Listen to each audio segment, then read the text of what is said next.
आप लाइब्रेरी गए और आपको पहले दिन पता चला कि लाइब्रेरी के अंदर फ़ोन साइलेंट होना चाहिए, एक दूसरे से बात नहीं करनी चाहिए, अगर फ़ोन आ भी जाए तो बाहर आकर बात करनी चाहिए। तो अगर आपने वो चीज़ें जाते ही सीख ली तो आप उन सभी लाइब्रेरी के विद्यार्थियों के साथ क्या कर लेंगे, समायोजन कर लेंगे। क्या कर लेंगे, समायोजन। किसी को तकलीफ नहीं होगी। और आपको पता नहीं है कि भाई लाइब्रेरी में फ़ोन से बात नहीं करते हैं, और आपने फ़ोन निकाला, हाँ हेलो मम्मी सब्जी बनाई दी कहीं, मैं आऊँ कहीं, हैं चाबी बट पड़ी, भैंस ने पानी पानो है, गाय गियोड़ी है, ऐन की बातें करें तो आसपास के सारा डिस्टर्ब होगा माहौल। ऐसे नहीं, आपको पता होना चाहिए कि लाइब्रेरी में नींद नहीं ली जाती है। आपने कहा कि नहीं मैं तो घर पे पढ़ता हूँ, वैसे पढ़ूंगा, बेटा चेयर सिर के पीछे, पैर निकाले आगे, किताब को की मुंह पे, और बेटा नींद ले रहे हैं खराटे के साथ ठर ठर। तो लाइब्रेरी में आप समायोजन कर नहीं पाएंगे, लाइब्रेरी वाला आपको एडजस्ट नहीं करेंगे, आपको वहां से फ्री कर देंगे। नमस्कार प्यारे साथियों, ऑनलाइन सारथी यूट्यूब चैनल के ऊपर आपका स्वागत है। मैं आपका मित्र संपत राज। आप कैसे हैं सभी? BSTC के विद्यार्थी काफ़ी समय से मैं भी बोल रहा हूं और आप लोगों को भी इंतजार है कि सर शिक्षण अभिरुचि जो आपके लगभग 150 यानी कि 150 नंबर का जो पार्ट है, सिलेबस है, उसको कैसे तैयार करें और कैसे पढ़े। तो आज आपके वो क्लास विशेष रूप से रहने वाली है उन सभी विद्यार्थियों के लिए। अगर आप में से कोई BSTC के अलावा PTT या फिर शिक्षक जैसी भर्तियों की तैयारी कर रहे हैं, शिक्षक 3rd ग्रेड जैसी वैकेंसी की कोई भी अगर आप तैयारी करते हैं, 2nd ग्रेड 1st ग्रेड, उनके लिए भी ये टॉपिक बड़ा महत्वपूर्ण रहने वाला है। प्यारे विद्यार्थियों, आपके 7 और एक छोटा सा, यानी कि कुल मिलाकर 7 से 8 यूनिट है। BSTC वाले विद्यार्थी ध्यान से सुन लेना, वो 8 यूनिट में आपके कंप्लीट करवा दूंगा। आज यूनिट 1 आपके शुरू करते हैं। सबसे पहले यूनिट अपन शुरू करेंगे, वो करेंगे आप अधिगम। अधिगम भी किसका, कि भाई शिक्षण का अधिगम किस प्रकार से होना चाहिए, इसके बारे में अपन कंप्लीटली पढ़ने वाले हैं। तो आपको अभी साथ में नोट्स बनाओ, तो साथ साथ में नोट्स बना दो, क्योंकि इसकी जो PDF है वो भी मैं आपको उपलब्ध करवा दूंगा अपने टेलीग्राम ग्रुप में, ठीक है ना। तो नोट्स साथ में लिखे या फिर PDF लेकर लिखे, बात तो एक ही है। तो मैं तो कहता हूं कि साथ साथ में लिखेंगे तो ज़्यादा मजा आएगा। चलो अपन टॉपिक की शुरुआत करते हैं। बहुत अच्छा टॉपिक रहने वाला है प्यारे विद्यार्थियों। मित्रों देखे, यहाँ पर हमने लिखा है शिक्षण अधिगम। तो मेन चीज शिक्षण का मतलब तो आपको पता है, मेन चीज यहाँ आता है कि अधिगम। अधिगम का मतलब क्या होता है, लर्न यानी कि मतलब होता है सीखना। अधिगम यानी लर्निंग, लर्न का मतलब भी होता है सीखना। अधिगम का मेन मतलब होता है सीखना। जैसे अगर मैं अधिगम शब्द को यहाँ पर लिखूं, तो देखो अधिगम जो शब्द है वो अधि प्लस गम शब्द से बना है। अधि प्लस गम, ठीक है ना। देखो गम का मतलब होता है प्राप्त करना। गम का मतलब क्या होता है भाई, गम का मतलब होता है प्राप्त करना। गम का मतलब होता है प्राप्त करना, और अधि का मतलब होता है जानना। अधि का मतलब क्या हो जाएगा, जानना, जानना या प्राप्त करना, ठीक है ना। तो कुल मिलाकर मैं यहां पर अधिगम का मतलब आपको यह बता सकता हूं कि अधिगम का मतलब ही होता है ग्रहण करना।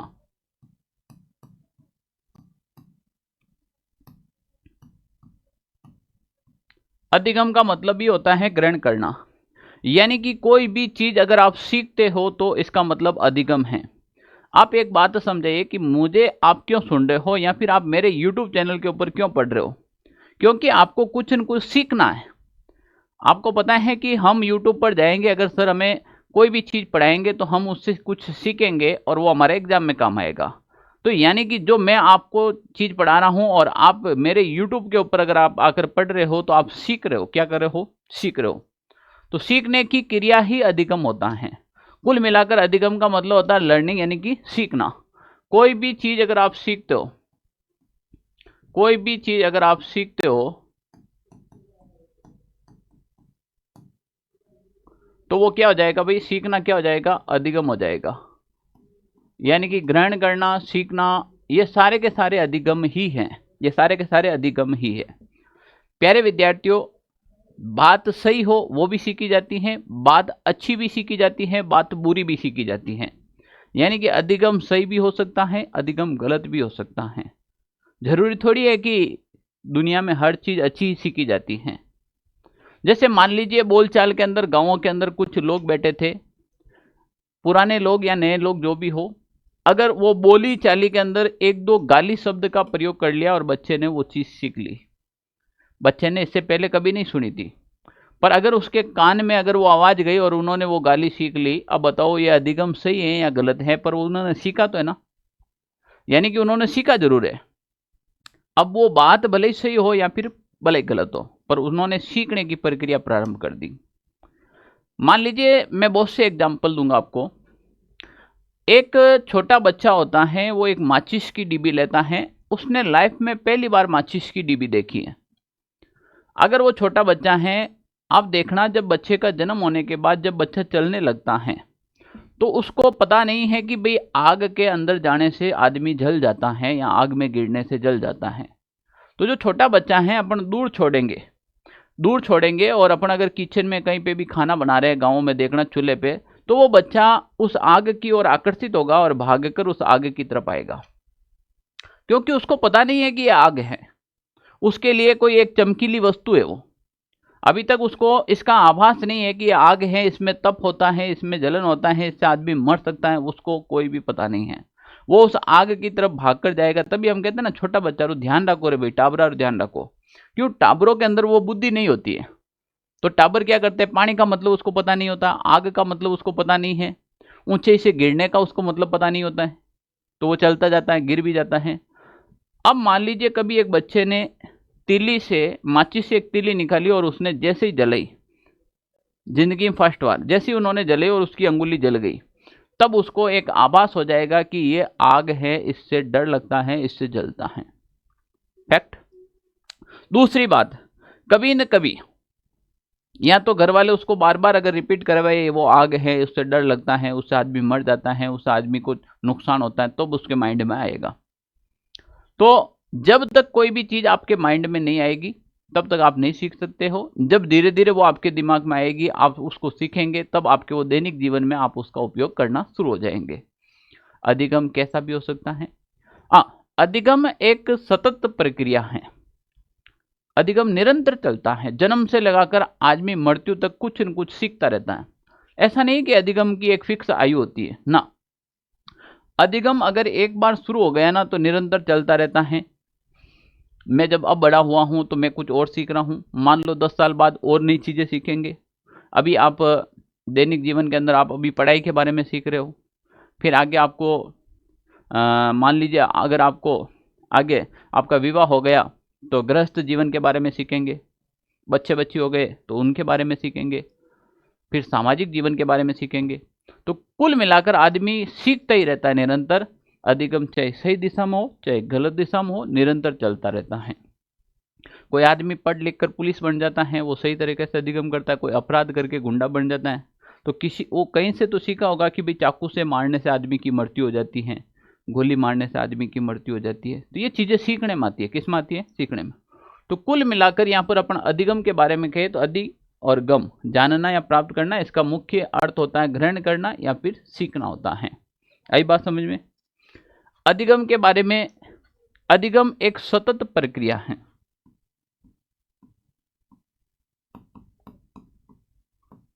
अधिगम एक सतत प्रक्रिया है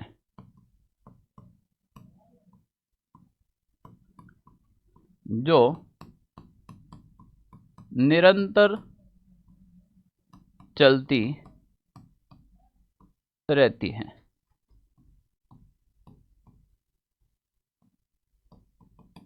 अधिगम सीखने की कोई भी उम्र नहीं होती, हर उम्र में आदमी सीखता है। तो लर्न का मतलब ही होता है सीखना, ठीक है ना। तो अधिगम एक सतत प्रक्रिया है जो निरंतर चलती रहती है। आदमी कभी भी इससे कुछ भी चीज सीख सकता है।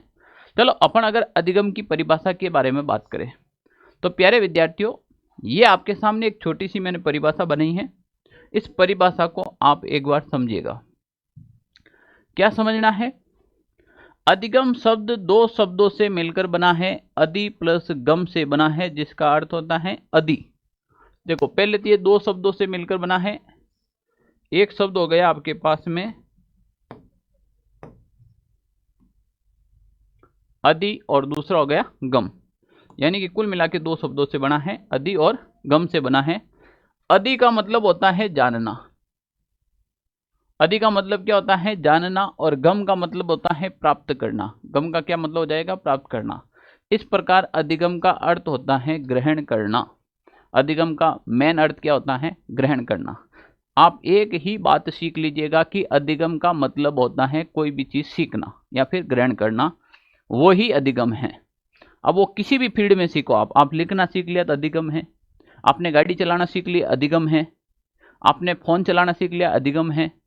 हर कोई चीज अगर आप सीखते हो आपके दैनिक जीवन के अंदर तो वो किस में शामिल होगा? अधिगम के अंदर। अधिगम को ही सीखना कहते हैं। अभी मैंने बताया था जैसे ही, अधिगम को ही क्या कहते हैं भाई? अधिगम को ही सीखना कहते हैं। अधिगम का अर्थ है सीखना अथवा व्यवहार में परिवर्तन। व्यवहार में परिवर्तन आएगा। व्यवहार में परिवर्तन कब आएगा? जब आपने कुछ चीज सीखी हो। व्यवहार में परिवर्तन कब आएगा? यहां पे एक शब्द दिया है व्यवहार में परिवर्तन। तो देखो व्यवहार में परिवर्तन कब आएगा? मान लीजिए आपने कोई चीज सीखी है तो आपके व्यवहार में परिवर्तन आ जाएगा। आपको पता है कि पानी में डूबने से आदमी की मृत्यु हो जाती थी, तो आपके व्यवहार में परिवर्तन आएगा। न तो आप कभी पानी के पास जाएंगे और न ही किसी दूसरे को जाने देंगे। ये व्यवहार में परिवर्तन हो गया। क्या हो गया? व्यवहार में परिवर्तन हो गया। ठीक है ना? तो मेन अधिगम सीखना के साथ साथ आपके व्यवहार में भी क्या होगा? परिवर्तन होगा। व्यवहार में क्या हो जाएगा? परिवर्तन हो जाएगा। ये बात समझ में? अधिगम व्यवहार परिवर्तन की एक प्रक्रिया है। ऐसा नहीं है कि आप सीख रहे हो और आपके व्यवहार में परिवर्तन कभी नहीं आए, ऐसा पॉसिबल नहीं है। अगर आप कुछ न कुछ सीख रहे हो तो आपके व्यवहार में 100% परिवर्तन देखने को मिलेगा। ठीक है ना? जैसे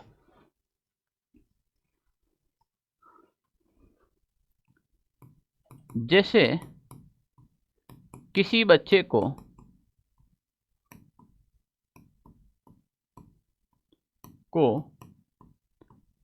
आग का पता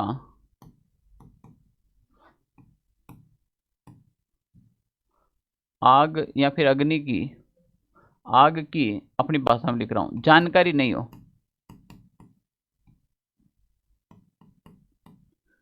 हो पर उनके साथ एक बार हाथ जलना जैसी घटना हो जाए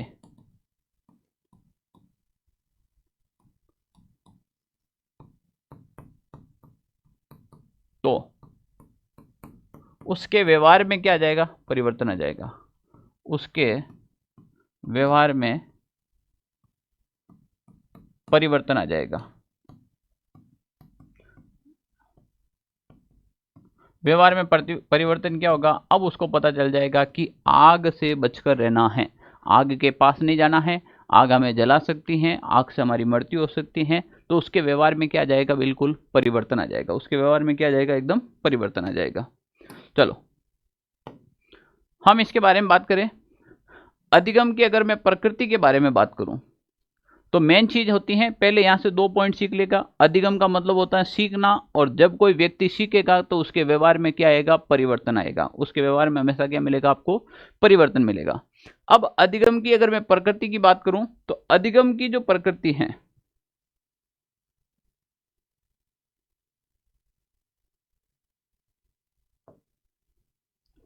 अधिगम एक सक्रिय एवं सतत प्रक्रिया है। अधिगम है जो एक सक्रिय एवं सतत प्रक्रिया है।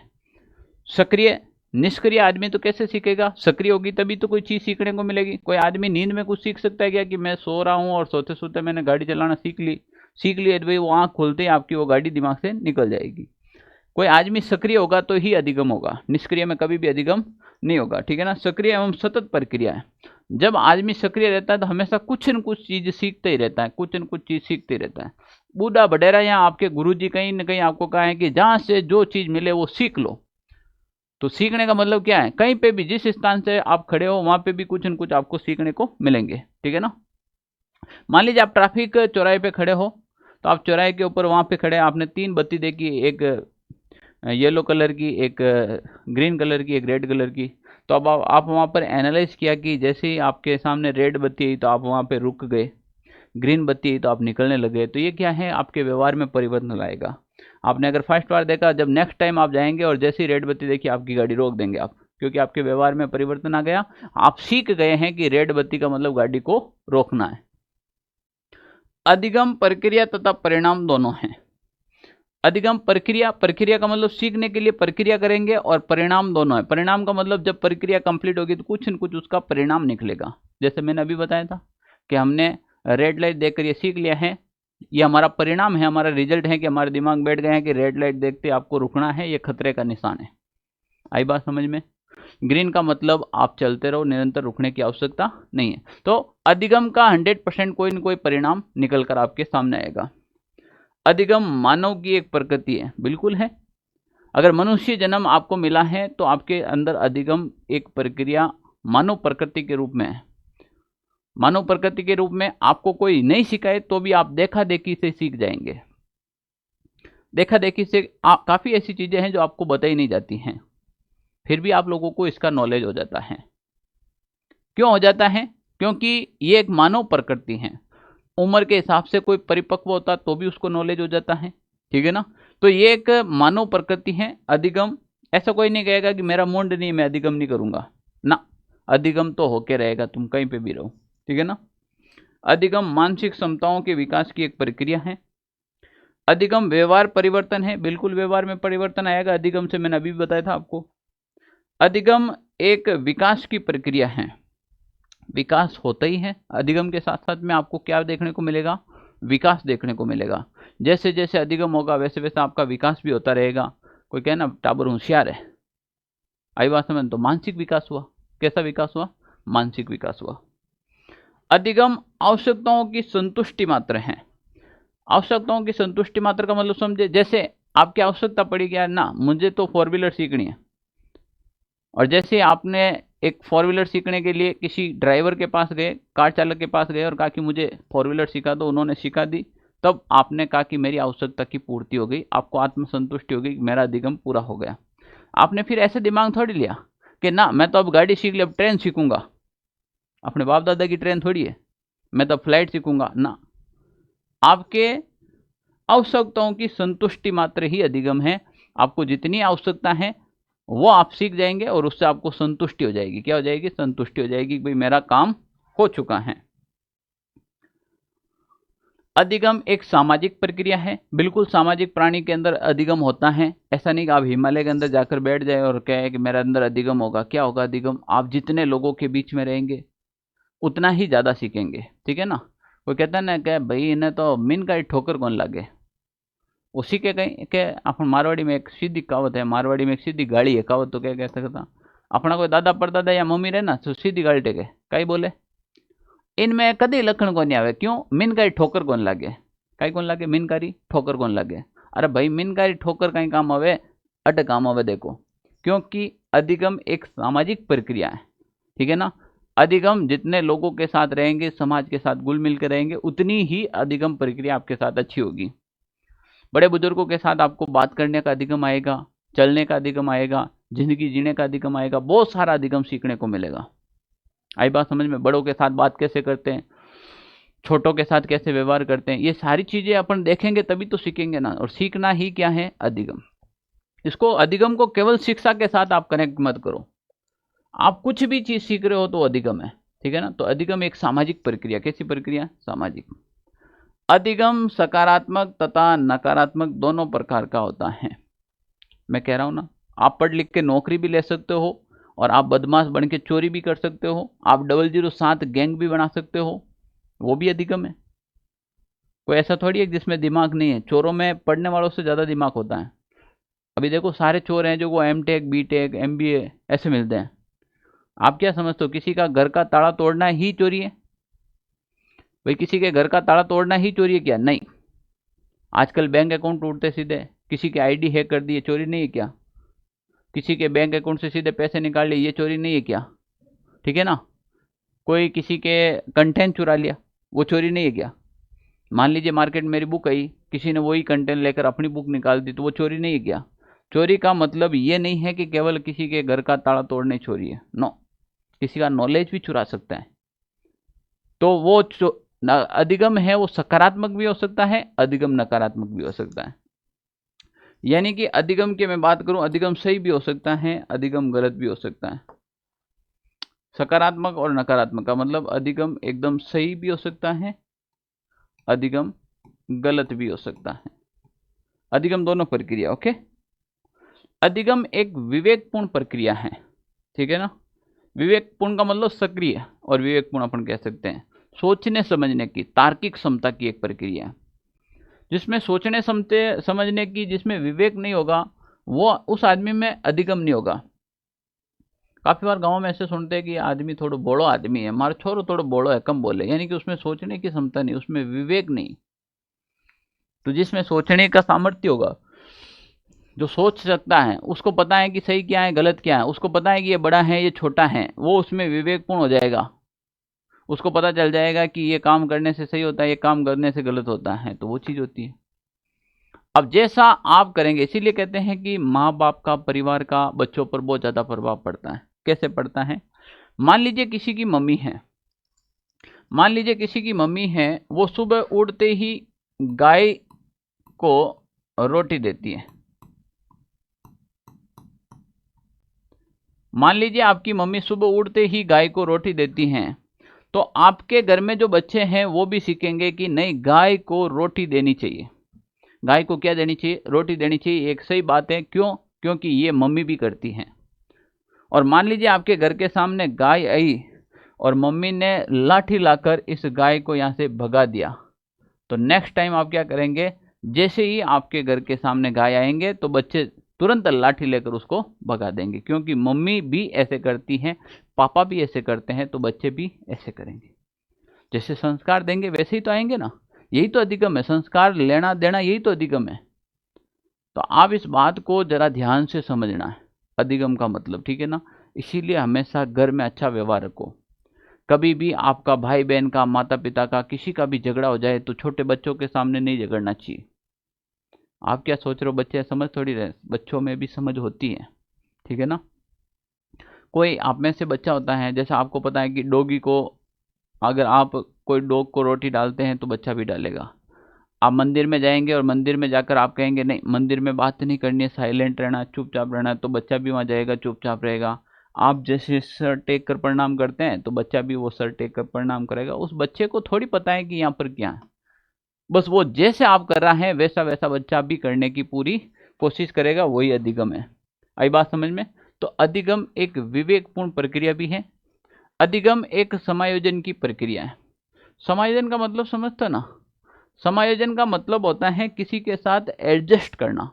समायोजन का मतलब क्या होता है? किसी के साथ एडजस्ट करना। जैसे आप मान लीजिए अभी बच्चे हो, फिर आपने समाज के अंदर गए, आपको पता चला बड़े बुजुर्गों के साथ कैसे बैठना है, उनके साथ कैसे बात करनी है, उनके साथ जी लगाकर बात करनी है। कहीं पर जाए तो अपन बड़े बुजुर्गों के बीच में जाए तो जूते चंपल खोलकर जाना चाहिए, आदर से बात करना चाहिए, जी लगाकर बात करना चाहिए। जब आपके अंदर ये गुण आ गए, आपने अधिगम सीख लिया, तो आप उनके साथ समायोजन कर लेंगे। फिर आपको कतई डर नहीं लगेगा कि नहीं मैं जाऊंगा, मैं बैठ जाऊंगा, मुझे क्या पता है। जैसे आप मान लीजिए स्कूल के अंदर गए, 12th तक की आपने स्कूल कंप्लीट की है BSTC वालों, फिर अब क्या करेंगे? आप कोचिंग करने के लिए कोई न कोई शहर जाएंगे, आप लाइब्रेरी जाएंगे। आप लाइब्रेरी गए और आपको पहले दिन पता चला कि लाइब्रेरी के अंदर फोन साइलेंट होना चाहिए, एक दूसरे से बात नहीं करनी चाहिए, अगर फोन आ भी जाए तो बाहर आकर बात करनी चाहिए। तो अगर आपने वो चीजें जाते ही सीख ली, तो आप उन सभी लाइब्रेरी के विद्यार्थियों के साथ क्या कर लेंगे? समायोजन कर लेंगे। क्या कर लेंगे? समायोजन। किसी को तकलीफ नहीं होगी। और आपको पता नहीं है कि भाई लाइब्रेरी में फोन से बात नहीं करते हैं, और आपने फोन निकाला, हाँ हेलो मम्मी सब्जी बनाई दी, कहीं मैं आऊँ कहीं, है चाबी बट पड़ी, भैंस ने पानी पानो है, गाय गियोड़ी है, की बातें करे तो आसपास के सारा डिस्टर्ब होगा माहौल। ऐसे नहीं, आपको पता होना चाहिए कि लाइब्रेरी में नींद नहीं ली जाती है। आपने कहा कि नहीं मैं तो घर पे पढ़ता हूँ, वैसे पढ़ूंगा, बेटा चेयर सिर के पीछे, पैर निकाले आगे, किताब को की मुंह पे, और बेटा नींद ले रहे हैं खराटे के साथ, ठर ठर। तो लाइब्रेरी में आप समायोजन कर नहीं पाएंगे, लाइब्रेरी वाला आपको एडजस्ट नहीं करेंगे, आपको वहां से फ्री कर देंगे। तो अधिगम जब आपके अंदर आ जाएगा, सीखने की प्रक्रिया आप में आ जाएगी, तो आप कहीं पे भी समायोजन कर सकते हैं, आप कहीं पे भी। एजे हमारे मारवाड़ से काफ़ी लोग बेंगलोर गए, मद्रास गए, पुणे गए, तमिलनाडु गए, आंध्र प्रदेश गए, हैदराबाद गए। वहाँ गए, उन्होंने तमिल सीखी, तेलुगु सीखी, कन्नड़ सीखी, भाषा सीख ली। भाषा सीखते ही उन लोगों के साथ उन्होंने समायोजन कर लिया। अब आप वहाँ पे केवल मारवाड़ी बोलो और वहाँ पे कन्नड़ भाषा है तो आप कैसे समायोजन करेंगे? इसीलिए आपने कन्नड़ भाषा सीखी। यही तो अधिगम है। सीखने के बाद आपका क्या हो गया? उनके साथ समायोजन हो गया। अब आपको पहचान ही नहीं पाते हैं कि आप मारवाड़ के हो या वहीं के हो। ठीक है ना? उल्टा जब वो वहाँ से आता है तो अपने साथ यहाँ अन्ना जैसा व्यवहार करता है। बोले तो ओ भाई, बोले तो ऐसे बोलता हूँ, क्योंकि वहाँ का टोन आ गया। क्या गया? वहाँ का टोन आ गया। तो समायोजन करना ही अधिगम। अधिगम एक समस्या समाधान प्रक्रिया, बिल्कुल समस्या का समाधान। आप गए थे, आपको भाषा नहीं आ रही थी, आपने भाषा सीखी, आपने अधिगम कर लिया, समाधान हो गया। आ रही बात समझ में? आपको शिक्षण अभिरुचि वाला चैप्टर नहीं आ रहा था, आपने यूट्यूब सर्च किया, आपके सामने ऑनलाइन सर्च है, आपने सब्सक्राइब कर लिया, हमारे यूट्यूब पे है, और अब मैं आपको पढ़ा रहा हूँ, ये आपके समस्या का समाधान हो गया। तो अधिगम समस्या का समाधान भी है। अधिगम एक खोज की प्रक्रिया है। सीखना तो हमेशा खोज ही होता है ना, कहते हैं ना, कुछ न कुछ चीजें सीखते रहो, नई नई चीजें सीखो तो खोज ही होगी, नई नई चीजें सीखने को मिलेगी। तो ये क्या है? खोज प्रक्रिया। ठीक है ना? नवीन अनुभव को ग्रहण कर भविष्य में उपयोग में लेना ही अधिगम होता है। नवीन अनुभव को ग्रहण कर भविष्य में उपयोग लेना ही अधिगम होता है। नवीन अनुभव का मतलब समझते हो? जैसे मैंने माचिस तीली का बताया था कि आप एक बार तीली जली और आपका हाथ जल गया तो आपको पता चल गया कि इससे हाथ जलता है, तो भविष्य में मैं इस चीज का उपयोग करूंगा या नहीं करूंगा, करूंगा तो किस प्रकार से करूंगा। कुछ चीजें हैं वो सीख लेते हैं और उसका उपयोग बाद में भी आप करते हैं। बचपन में कोई चीजें सीखी हुई अभी तक हम उसका प्रयोग करते हैं। आई बात समझ में? हमने बचपन में सीखा कि नाखून काटने चाहिए, नाखून बड़े नहीं रखने चाहिए, बड़े नाखून हो तो नाखून से खून आ सकता है, नाखून निकलने का डर रहता है। ये बचपन में सीखी, अभी भी हम इसका उपयोग कर रहे हैं। करे कि नहीं कर रहे हैं? तो ये सारी चीजें बचपन से सीखी हुई है, उसका बाद में भी उपयोग कर सकते हैं। तो यहाँ पर बिल्कुल सही बात की है कि नवीन अनुभव का ग्रहण कर भविष्य में उपयोग में लेना ही अधिगम होता है। क्या है? अधिगम। ठीक है ना? तो प्यारे विद्यार्थियों, मैंने अभी तक केवल अधिगम की एक परिभाषा बताई है आपको। परिभाषा क्या बताई है कि अधि और गम का मतलब क्या होता है। शिक्षण अधिगम तो अभी हम पढ़ेंगे, अभी तो हमने केवल चैप्टर की चर्चा की है। ठीक है ना? तो अधिगम दो शब्दों से मिलकर बना है, अधि प्लस गम। इसका भी मतलब क्या होता है मैंने अभी आपको बता दिया है। इसके अलावा अधिगम सीखना होता है, व्यवहार में परिवर्तन होता है, और फिर अधिगम की प्रक्रिया किस प्रकार से होती है ये आपको समझ में आ गया होगा। ओके, अब इसके अलावा प्यारे विद्यार्थियों, आज का अपना चैप्टर इतना ही रहेगा, बाकी की चीज़ें मैं सारी बताऊंगा। अगर आपने पशु परिसर की तैयारी कर रहे हो तो ये हमारे नोट्स हैं, बहुत अच्छे नोट्स हैं।